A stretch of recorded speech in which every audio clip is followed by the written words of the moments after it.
Friends అందరూ చాలామంది అన్న ఎక్స్పోర్ట్ స్టార్ట్ అయినాయి, ఎక్స్పోర్ట్లు వస్తాయని అంటున్నారు చాలామంది. నేను కూడా చెప్పిన ఎక్స్పోర్ట్లు వస్తాయన్న, టైం పడుతుందని నేను కూడా చెప్పాను. కాకపోతే మరి ఇప్పుడు ఎక్స్పోర్ట్లు రాకుండా ఇంత దిగుమతి సరుకు యాటికి వస్తుంది, ఇంత సరుకల్లా ఏమవుతుంది చెప్పండి. రోజుకి 1,50,000 ఖరీదులు జరుగుతున్నాయి. అంతే కొనేవాళ్ళు. దిగుమతులు ఎంత వస్తున్నాయి, ఎగుమతులు కూడా అంతే. దాదాపు 1,50,000 వరకే కొనుగోలు జరుగుతుందండి బయటికి వెళ్తున్న సరుకు. ఈరోజు అయితే మాత్రం యార్డ్ ఫుల్గా ఉంది, ట్రాఫిక్ అయ్యే అవకాశం ఉన్నాయి. రేపటికైతే మాత్రం యార్డ్ ట్రాఫిక్ అయిపోయింది అన్నట్టు చూస్తుంటే. ఎటు చూసినా కానీ ఫుల్గా ఒక పక్క దిగుమతులు వస్తున్నాయి, ఒక పక్క ఎగుమతులు బయటికి వెళ్తున్నాయి లోడింగ్ చేసుకొని.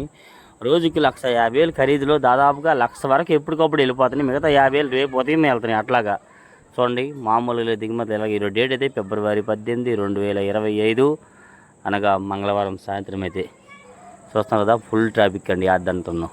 ఇప్పుడు దాకా దిగుమతులు చూపించాను కదా. ఇప్పుడు దిగుమతి బాల్ ఇటు నుంచి అటు వెళ్తున్నాయి, అటు నుంచి ఎగుమతులు వస్తున్నాయి. ట్రాఫిక్ అంటే మామూలుగా లేదు. ఎట్లా ఉండద్ది ఎట్లా ఏదేమైనా కానీ ఇట్లా డైలీ మిర్చి అప్డేట్స్. మీకు కానీ వీడియోని అయితే ఒక లైక్ చేయండి, మన ఛానల్ సపోర్ట్ చేయండి. ఎక్స్పోర్ట్లు స్టార్ట్ అవ్వడం ఎంత దీనిగా కొంటున్నారు కదా, అదే రేట్లో కొంటున్నారు.